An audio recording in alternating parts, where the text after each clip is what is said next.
Jeremiah Clarke, one of the Baroque era's most fascinating yet overlooked composers. An English musician whose works have stood the test of time, Clarke's music embodies the elegance and formality of the Baroque style, blending grandeur with emotional depth. His story is one of immense talent, royal favor, and tragedy. Jeremiah Clarke was born around 1674 in London, England, though the exact date and details of his birth remain uncertain. Very little is also known about Clarke's childhood. However, as with most notable composers, it is likely that his days were spent immersed in music from an early age. The late 17th century was a time of great political and artistic transformation. England was emerging from the turmoil of the English Civil War, and people began to embrace a new cultural vibrancy. London at this time was a bustling hub of musical activity, especially in the realm of church and court. And Clarke's early exposure to this environment would have been instrumental in shaping his future career. Clarke received his musical education as a chorister at the Chapel Royal, an institution famous for producing some of England's most talented composers and organists. During his training, Clarke studied under John Blow, the organist at Westminster Abbey and a key figure in English Baroque music. Under Blow's guidance, Clarke honed his skill in composition, organ performance, and choral writing.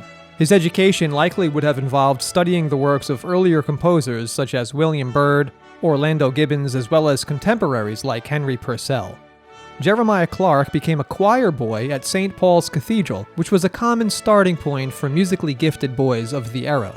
This experience provided Clarke with a strong foundation in keyboard performance, choral composition, and sacred music traditions.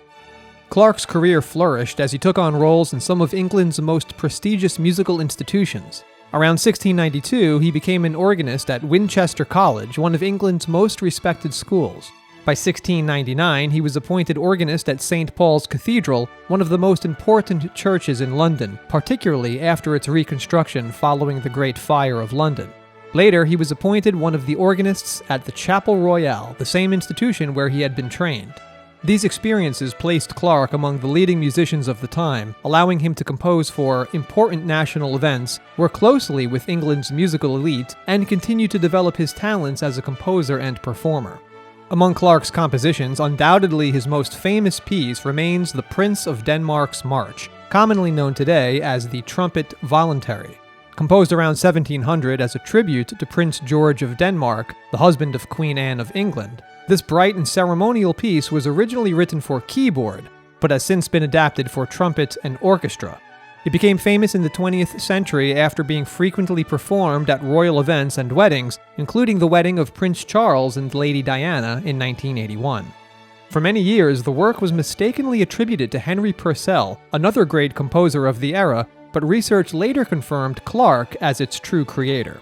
The work is structured in a simple yet elegant ABA form, with a bold, triumphant main theme followed by a contrasting middle section before returning to the opening material. Clarke's ability to create a piece of such enduring appeal speaks to his gift for melody and clarity of form. Despite his professional success, Clarke's personal life was marked by tragedy. Sometime around 1707, Clarke fell deeply in love with a woman of higher social status.